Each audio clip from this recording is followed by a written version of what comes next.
The sound of the door closing behind her son felt like thunder rolling through the small apartment Evelyn Grace Turner had called home for more than 30 years. The afternoon light spilled across the faded carpet and caught the silver strands in her hair as she stood there, motionless, trying to understand what had just happened. Mark's words still echoed in the air like sharp glass. "You sold the condo, I promised it to Lisa, you ruined everything." He had looked at her not as a son looks at his mother, but as a man looks at an obstacle standing between him and what he wants. For a long time she had believed that if she gave enough, if she stayed quiet enough, if she forgave enough, he would remember who she really was.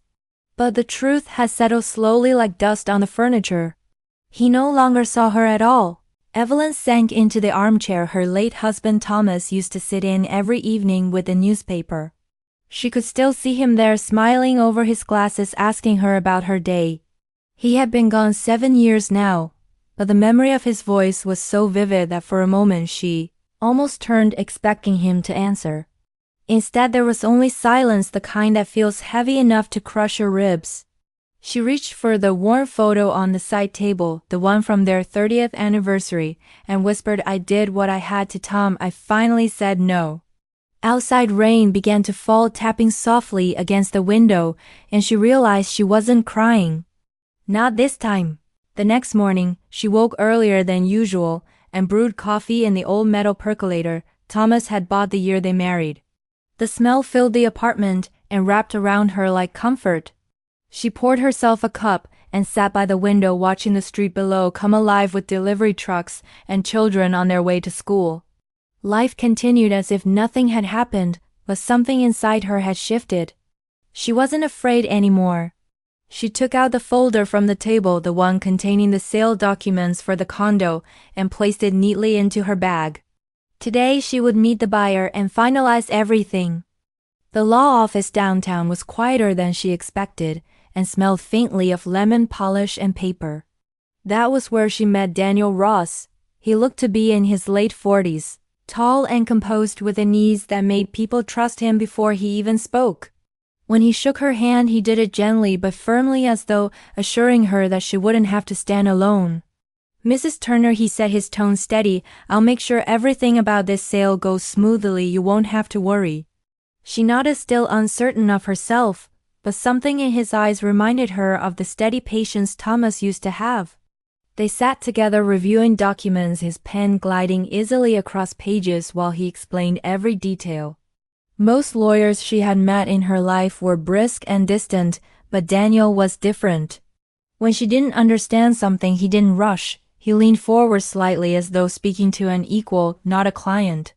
When they finished, he said quietly, "If you ever need anything else, even just advice, please call." She smiled politely, assuming she never would. But the next week she did. She needed to clarify one small legal question, and when he answered the phone, his voice was warm, as though he had been expecting her. That single call turned into another, then into a meeting over coffee, and soon they were talking about more than contracts. She told him about the years she had spent fading into the background after her husband's death, about how Mark and Lisa treated her apartment like storage space for their forgotten things, and her life like an afterthought. Daniel listened without interrupting, his gaze steady, not pitying, just present. When she finished, he said, "Simply, you're stronger than you think, Evelyn. Maybe you just forgot." For the first time in years, she laughed, really laughed, not the polite sound she made at church gatherings, but the kind that surprises you with its own honesty. She went home that night lighter somehow. The following days were filled with small new routines. She began taking short walks in the park near her building, noticing how the trees bent in the wind like dancers, how children shouted with unfiltered joy. She bought a notebook and began jotting thoughts down, words she didn't plan to share, but that made her feel alive again. One afternoon, Daniel called and asked if she would like to join him for coffee at a small place near the courthouse. She hesitated, her old instincts telling her not to intrude, but something inside urged her to say yes. When she arrived, he was already there, 2 mugs on the table, steam rising between them like a soft bridge. They spoke of ordinary things, books. They loved favorite places to travel, movies that still made them cry. Hours passed unnoticed until the streetlights blinked on outside. As they parted, he said, "I'm glad you came, Evelyn. I haven't talked like this in years." She walked home through the cool evening air, smiling at nothing. The next few weeks unfolded gently. Evelyn volunteered at the local library, helping children with reading programs. She loved the smell of paper and glue, the way little hands clutched picture books like treasures. One evening as she locked up, she found a small daisy tucked under the handle of the front door, tied with a note that read, "Thank you for bringing stories to life," signed with a messy scrawl from one of the kids. She carried the flower home, pressing it between the pages of her notebook. She didn't know Daniel was watching her life shift from afar, quietly proud of her courage. When they met again to finalize some leftover paperwork, he noticed the change too. "You look different," he said, not meaning her hair or clothes, but something deeper. She laughed. "I think I finally learned how to breathe again." He smiled. "That's a start." A week later, Evelyn's peace was interrupted by a familiar knock. She opened the door and found Mark standing there, rain-soaked, his expression a mixture of shame and desperation. "Mom, I need help, please. Lisa left me. I lost everything." The old Evelyn would have opened her arms immediately, but the woman standing now simply stepped aside, silently inviting him in. He sat at the kitchen table where years ago she used to serve him pancakes before school. Now he looked small, hunched shoulders, trembling. "I have nowhere else to go," he whispered. She poured him tea, placed it in front of him, and said quietly, "Maybe that's the beginning you needed." When he asked for money, she didn't refuse, but she didn't promise either. "Mark," she said softly, "I can't keep saving you from yourself. You'll have to stand up this time." He looked at her, eyes wide and wet, and for a second she saw her little boy again, not the man shaped by greed and pride. "I don't know how," he murmured. "Then learn," she replied. That night, after he left, she sat alone at the window, watching the city lights blink like distant stars. She thought of Thomas, thought of the years she had lost waiting for permission to matter. Then she thought of Daniel and the way he spoke to her, as though she had never been invisible. For the first time she whispered aloud, "Maybe it isn't too late." The clock ticked softly, marking a new rhythm to her life, and in the quiet she felt the faint stirrings of hope. The next morning sunlight poured through the thin curtains, flooding the small apartment with a warmth that felt almost unfamiliar. Evelyn stretched her hands, and for a moment she didn't feel her age. She felt alive. She dressed simply a soft blue cardigan over a cream blouse and went out for her morning walk in the park. The world seemed quieter, gentler than it had in years. The trees glowed under the new light. Birds darted between branches, their songs stitching through the morning air, and somewhere deep inside she felt something uncoil, the heavy knot that had lived in her chest for years slowly loosening. When she returned home, she found a letter slipped under the door. It was from Daniel, written on his firm, neat stationery. It read, "Thought you might like to join me for lunch tomorrow. I know a quiet place with the best apple pie in the city." She smiled, the kind of smile that lights up the entire face, not because of romance exactly, but because someone had thought of her. Because for once she wasn't invisible. She wrote back on a torn piece of paper, simply, "I'd love that." The next day they met at a small cafe tucked away between two bookstores. It smelled of cinnamon and roasted coffee. Daniel was already seated by the window, his sleeves rolled up, his tie slightly loosened, the picture of someone who worked too hard and cared too much. Evelyn sat across from him, and for a while they talked about everything and nothing. He told her about his late wife, how cancer had taken her too soon, and how afterward the world had seemed drained of color. She listened quietly, her eyes soft with understanding. She told him about Thomas, how kind he had been, how even after all the years she still caught herself reaching for him in her sleep. Daniel looked at her and said softly, "Maybe the people we love never really leave. Maybe they just teach us how to keep loving." After lunch, they walked together along the riverside. The water shimmered with gold. The air carried the scent of lilacs. Evelyn found herself laughing again at something silly Daniel said about how lawyers are just storytellers with better suits. He looked at her then the way someone looks when they're seeing beauty where others saw age, and for a second she had to look away, afraid he might see how much it meant to her. That evening, as she stood in front of her mirror brushing her hair, she caught her own reflection and noticed something different. Her eyes looked brighter, her posture straighter. The loneliness that had wrapped around her like a heavy shawl had begun to slip off. She whispered to herself, I think I'm coming back to life, and the words felt strange, but right.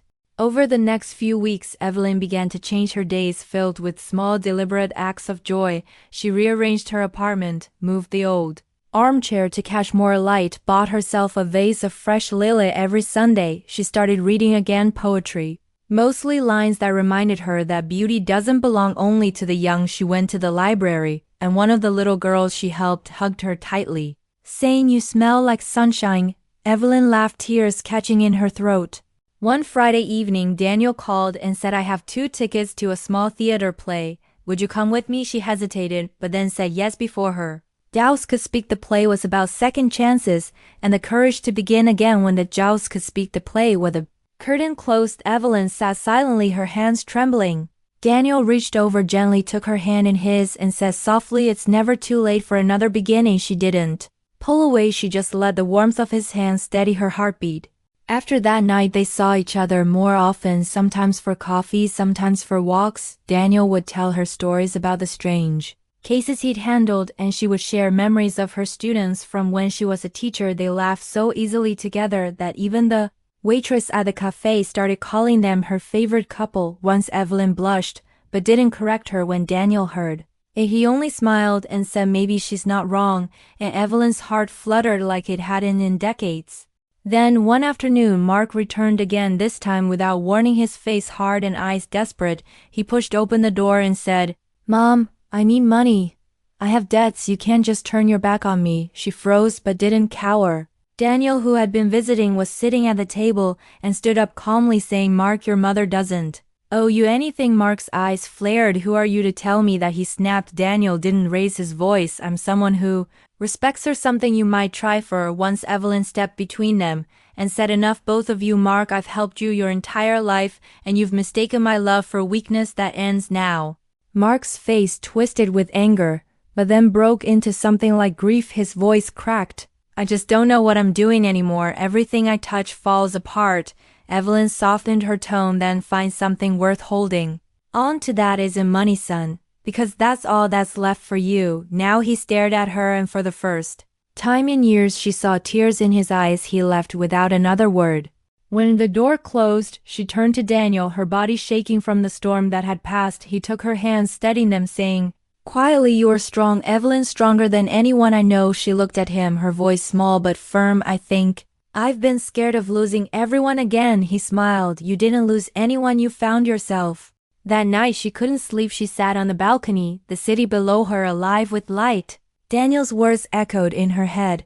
You found yourself. She thought about the years she spent waiting for someone to notice her, and how all along what she really needed was to notice herself. She closed her eyes and whispered, Thank you to the night, to Daniel, to life. The next morning she woke early and baked for the first time in years. The smell of fresh bread filled the apartment. Daniel stopped by later, bringing flowers. When he walked in, she laughed and said, If you keep bringing me Leela, I might start believing you're trying to win me over. He grinned. Maybe I already did. They shared breakfast, sunlight spilling across the table like blessing, and for a brief, perfect moment, everything felt right. Evelyn looked around at her small apartment, the photos, the books, the fresh flowers, and thought of how much had changed. Not in the world, but in her. The loneliness that once ruled her life had been replaced by something new, a quiet joy that hummed beneath every breath she took. When Daniel left that day, he paused at the door, turned back and said softly, You know, Evelyn, you make this world feel a little more like home. She smiled, a tear slipping down her cheek, and whispered, So do you. The following week the world seemed to hum with quiet contentment. Evelyn spent her mornings at the library, her afternoons tending a few potted plants on the balcony, and her evenings walking by the river with Daniel. Sometimes they spoke of childhood, sometimes of faith, and sometimes they simply walked in silence, the kind that feels safe. But peace has a way of being tested, and hers was about to be. It started with a letter, an official one embossed with the logo of a law firm she didn't recognize. She tore it open at the kitchen table and read the words twice before she understood. Mark had hired an attorney. He was contesting the sale of the condo, claiming she had been mentally unfit when she signed the documents, Evelyn's hands trembled, the cup beside her spilled coffee across the page, turning the letters into a brown blur. Her first instinct was to cry, her second was to call Daniel. He arrived within 20 minutes, still in his office suit, his tie loosened, his expression dark. He read the letter slowly, then looked up, fury flashing in his eyes. "He can't do this, Evelyn," he said firmly, "and you are not alone anymore. We'll fight this together." She nodded, feeling the weight of old fear pressing down, but also the strange new strength that had begun to take root in her chest. Daniel reached across the table, took her hand, and said softly, "This isn't just about property. This is about him learning that you are no longer someone to use." The next few days were a blur of paperwork, meetings, and memories. Evelyn sat in Daniel's office while he explained the legal process, his voice calm, his presence steady. She watched him work. Noticed the way he frowned slightly when thinking, the way his sleeves were always rolled just enough to show he didn't mind effort. One evening, as the city lights glowed through the blinds, he looked up from the file and said, "You know, Evelyn, sometimes justice isn't loud, sometimes it's just standing your ground." She smiled faintly. "Maybe that's all I ever needed." When the hearing date arrived, Evelyn, dressed carefully in a navy coat and pearl earrings Thomas had once given her, she stood outside the courthouse, breathing in the cold air. Daniel placed a reassuring hand on her shoulder and said, "Whatever happens, you've already won by being here." She nodded, and together they walked inside. Mark was there at the far end of the hall, his suit ill-fitted, his eyes darting between them. When he saw Daniel beside her, his jaw clenched. Lisa wasn't with him. She had probably moved on, Evelyn thought, but the anger in her son's face was sharp enough to slice through the air. Inside the courtroom, time seemed to move slowly. Mark's lawyer spoke of manipulation and confusion painting Evelyn as a frail woman unable to make decisions. Daniel rose quietly, his voice clear, respectful, but unyielding. He spoke of independence, of dignity, of a woman who had spent her life serving others and was finally serving herself. Every word landed like a gentle hammer, shaping truth into form. When Evelyn was called to speak, her hands shook for a moment, then steadied. She looked at her son, her voice calm but strong. "I loved you more than my own breath, Mark, but love isn't slavery. I gave you everything, and you mistook it for debt. Now I'm free." The silence afterward felt endless. Then the judge nodded, her expression unreadable. When the ruling came, it was brief and final. The sale was valid. Evelyn's decision stood. Mark had no claim.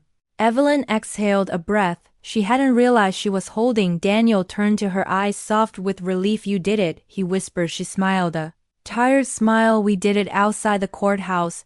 Mark waited near the steps, his face pale. She approached him slowly. He didn't look at her at first, just stared at the ground, then muttered, "I didn't think you'd fight back." She touched his arm lightly. "Maybe you never gave me the chance." He didn't answer, just nodded and walked away, disappearing into the crowd. She watched until he was gone, not with anger, but with a strange tenderness she had not felt in years. Later that evening, she sat with Daniel on a park bench, overlooking the water. The city lights reflected on the surface like fallen stars. He handed her a cup of hot chocolate and said, "You know, Evelyn, you could have stayed silent. You could have let them win, but you didn't." She looked at him, smiling softly. "Maybe I was waiting for someone to remind me that I'm allowed to live." Daniel turned to her, his expression unreadable, then said quietly, "You remind me too, every day. You remind me what courage looks like." For a long moment, neither of them spoke. The only sound was the slow rhythm of the river and the distant hum of traffic. Then Evelyn said, "I thought courage meant not being afraid, but I was terrified today." He smiled. "Courage isn't the absence of fear, it's moving forward despite it." When he dropped her home that night, she hesitated at the door, then said, "Daniel, will you come in for tea?" He nodded and followed her inside. The apartment felt different now, lighter, warmer. He looked around and said, "You've made this place a home." She poured the tea, her hand still trembling slightly, not from nerves, but from something new, something alive. They talked late into the night about everything and nothing, until the city outside grew quiet. She caught herself watching him when he wasn't looking, studying the lines at the corners of his eyes, the calm certainty in his voice. She realized she had grown used to his presence, the way people grow used to sunlight after a long winter. The next morning she woke early, opened the curtains, and let the light spill in. She made breakfast for herself, humming softly. The radio played an old love song, and for once she didn't turn it off. She sat at the table sipping coffee, thinking about how life could surprise You even when you thought all surprises were behind you later that day. Daniel called just to say good morning, and she laughed saying you sound like someone who doesn't have enough work to do. He replied maybe. I just found something more important than work, and hung up before she could answer. That evening she wrote in her notebook the habit she had started months ago. She wrote today. I saw what it means to be alive, not in the courtroom but in my heart. I think I'm finally ready to forgive, not because they deserve it, but because I deserve peace. She closed the notebook, placed it beside the daisy she had pressed earlier, and whispered thank you. As night fell, Evelyn stood at her window, the city lights flickering below, and thought of all the versions of herself she had been: the frightened widow, the invisible mother, the quiet dreamer, and now the woman who stood up and lived. Again she smiled, and for the first time in decades felt whole. Mountain, the warmth of morning light falling across her table, she no longer rushed through the hours, she savored them, each moment a quiet rebellion against all the years she had been told to live small. Daniel visited often, sometimes with paperwork, sometimes with nothing but a smile and 2 cups of coffee. He said it was to check in on her, but she knew he came because the silence between them had turned comfortable. They would sit on her balcony overlooking the street below. She told him stories about her husband Thomas, the way he used to whistle while fixing the radio, or how he once got lost driving to their honeymoon. Daniel would listen, laughing in all the right places, his eyes soft with understanding when he spoke. About his own life, he kept it simple: divorced, no children, long hours at the firm. He said he had learned to find peace in work, but there was a loneliness behind that sentence. Evelyn could feel it. One afternoon, he brought her a small package wrapped neatly with a blue ribbon. She opened it to find a book of poetry, old and worn, the pages smelling faintly of dust and time. He said it belonged to his mother. She loved words. Maybe you will too. Evelyn traced her fingers over the cover and said softly, I used to write once when Thomas was alive. Daniel leaned forward, his eyes curious. What did you write about? She smiled. Memories, mostly things I was afraid to forget. She flipped the book open, and on the first page saw a handwritten note from his mother to Daniel. Remember to look for the light, even when it's raining. Evelyn read it aloud and said, your mother was wise. He nodded. She was. She also would have loved you. That night after he left, Evelyn couldn't sleep. She sat by the window and thought about what he said. The city glowed faintly outside, and somewhere in the distance, a train passed, its sound long and mournful. She realized she missed company, but not just anyone's company, his. The thought made her heart race in a way that both frightened and thrilled her. She was 65, but love did not know numbers. It only knew warmth and timing, and for once timing seemed kind. A week later, Daniel called and asked if she would join him for dinner. It wasn't a case meeting this time, he said, just dinner. She hesitated for a heartbeat, then said yes. When he arrived at her door, she wore a soft lavender dress Thomas had once liked her in. She hadn't worn it in years. Daniel looked at her and for a brief moment forgot to speak. You look beautiful, he said finally. She blushed and laughed lightly, saying, careful, you might make me believe it. He offered his arm and they left together. They went to a small restaurant near the harbor, the kind with candles on the tables and quiet music playing in the background. They talked for hours about everything: childhood dreams, lost time, the small miracles of everyday life. Evelyn told him about the first time she held her newborn son, and Daniel listened as if her words were poetry. When the dessert came, a simple slice of lemon pie, she said, I used to bake this for Thomas on Sundays. Daniel smiled. Maybe one day you'll bake it for me. She laughed softly. We'll see.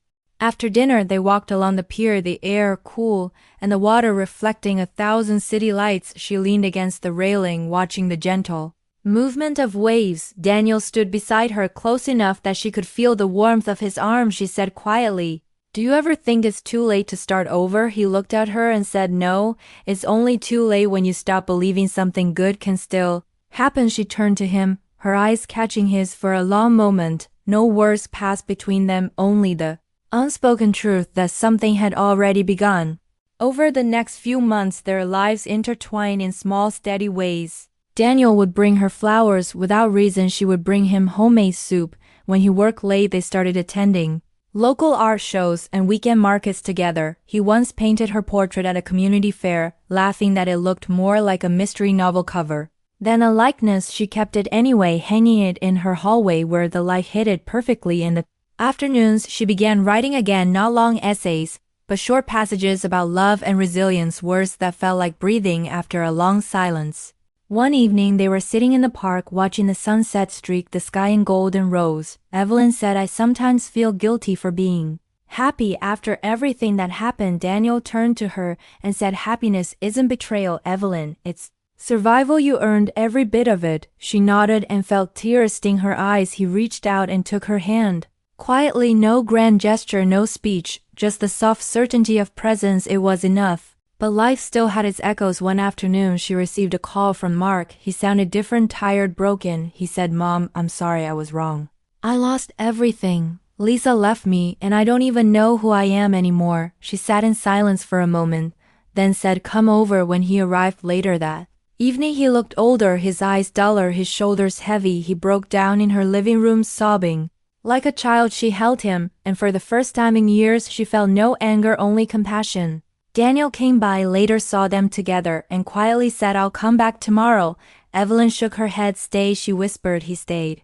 That night the three of them ate together quietly. Mark barely spoke. Daniel did most of the talking, gentle questions, stories that didn't require answers. Evelyn watched them both, her heart aching, but also healing. Slowly she realized love came in many forms. Forgiveness was one of them. When Mark left, he hugged her tightly and whispered, "Thank you, Mom, for not giving up on me." She smiled and said, "Just promise me you'll find your light again." After he was gone, she turned to Daniel and said, "I think that was the hardest and easiest thing I've ever done." He smiled, "You have a strong heart, Evelyn." She looked at him for a long moment and said, "Maybe it's because it finally learned how to beat for itself." He reached out, brushed a strand of hair from her face, and said, "And maybe it's because someone reminded you that it could." Later, as she sat by the window again, Daniel beside her, she whispered, "You know, I never thought my life would begin again." At this age, he laughed softly. Maybe it didn't begin again.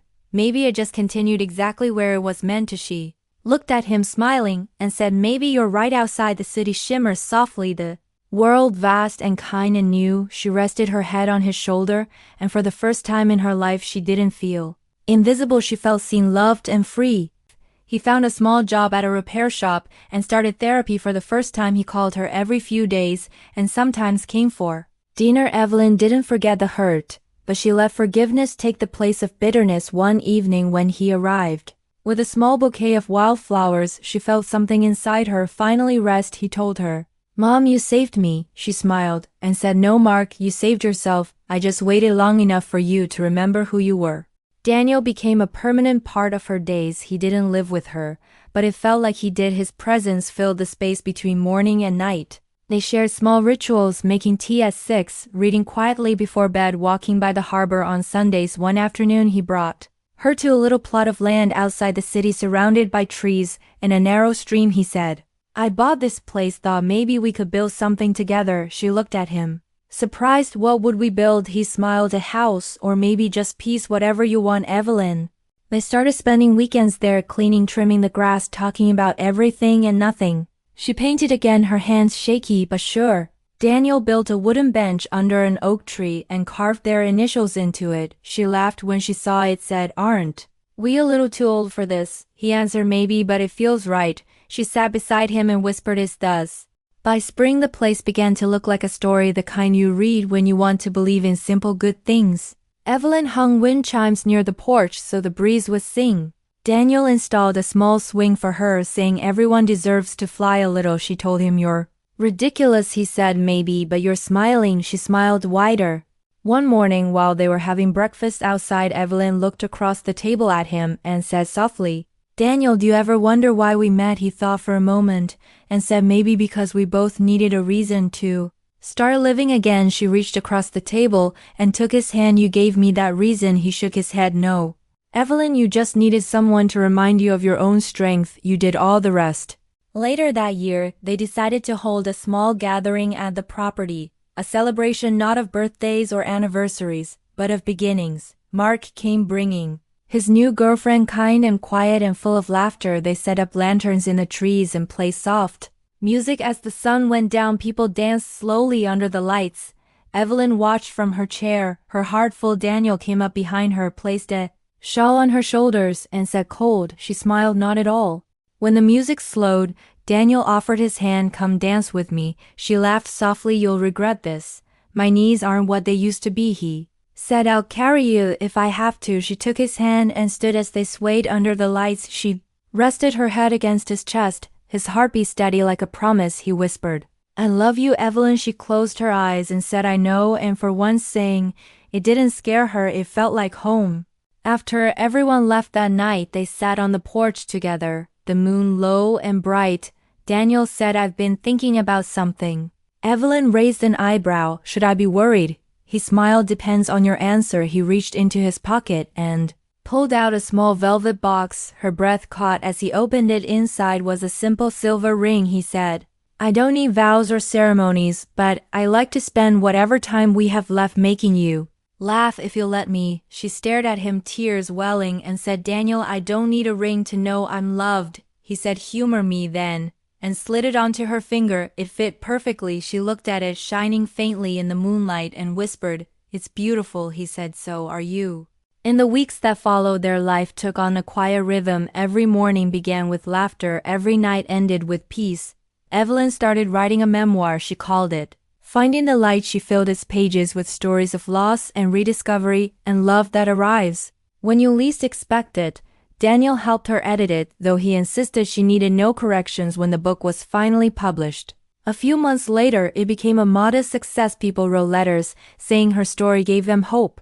Evelyn read each one with tears in her eyes. She said to Daniel, I think Thomas would be proud. Daniel smiled and said, I know he would. One afternoon, she visited the cemetery where Thomas was buried. She placed a small bouquet of daisies and whispered, Thank you for loving me enough to let me go. She stood there for a while, feeling the wind brush against her cheeks, and for the first time she didn't feel the weight of goodbye. She felt gratitude. As summer came again, she and Daniel sat beneath their oak tree, the same one with their initials carved into it. Evelyn looked up at the sky and said, Funny, isn't it? All the years I thought my story was over. Daniel replied, Maybe the best chapters just took longer to find. You, she laughed and said, Maybe you were the editor I was waiting for. He smiled. If that's true, then you wrote the perfect ending. They stayed there in silence for a long time, the sound of birds and the whisper of leaves wrapping around them like a song. Evelyn closed her eyes, resting her head against his shoulder, the world soft and kind around her, and in that stillness she realized happiness wasn't something you chased, it was something you built, one small act of courage at a time. The sun began to set, the light golden and gentle. Daniel turned to her and said, Evelyn, promise me something. She opened her eyes. What's that? He said, Promise me that no matter what you'll keep writing. She smiled. Always, she said, always. And in that moment, surrounded by the beauty they had created together, Evelyn Grace Turner understood what it meant to begin again, not with fear or regret, but with quiet, unstoppable hope. The wind stirred the chimes on the porch, a sweet, delicate sound like laughter carrying through the trees. She looked at Daniel and whispered, Thank you for finding me. He shook his head softly. You were never lost. Evelyn, you just needed someone to remind you that you were still here. And as the sun dipped below the horizon, the world around them glowed with light and promise. And for the first time in her long, beautiful life, Evelyn knew she had everything she had ever needed.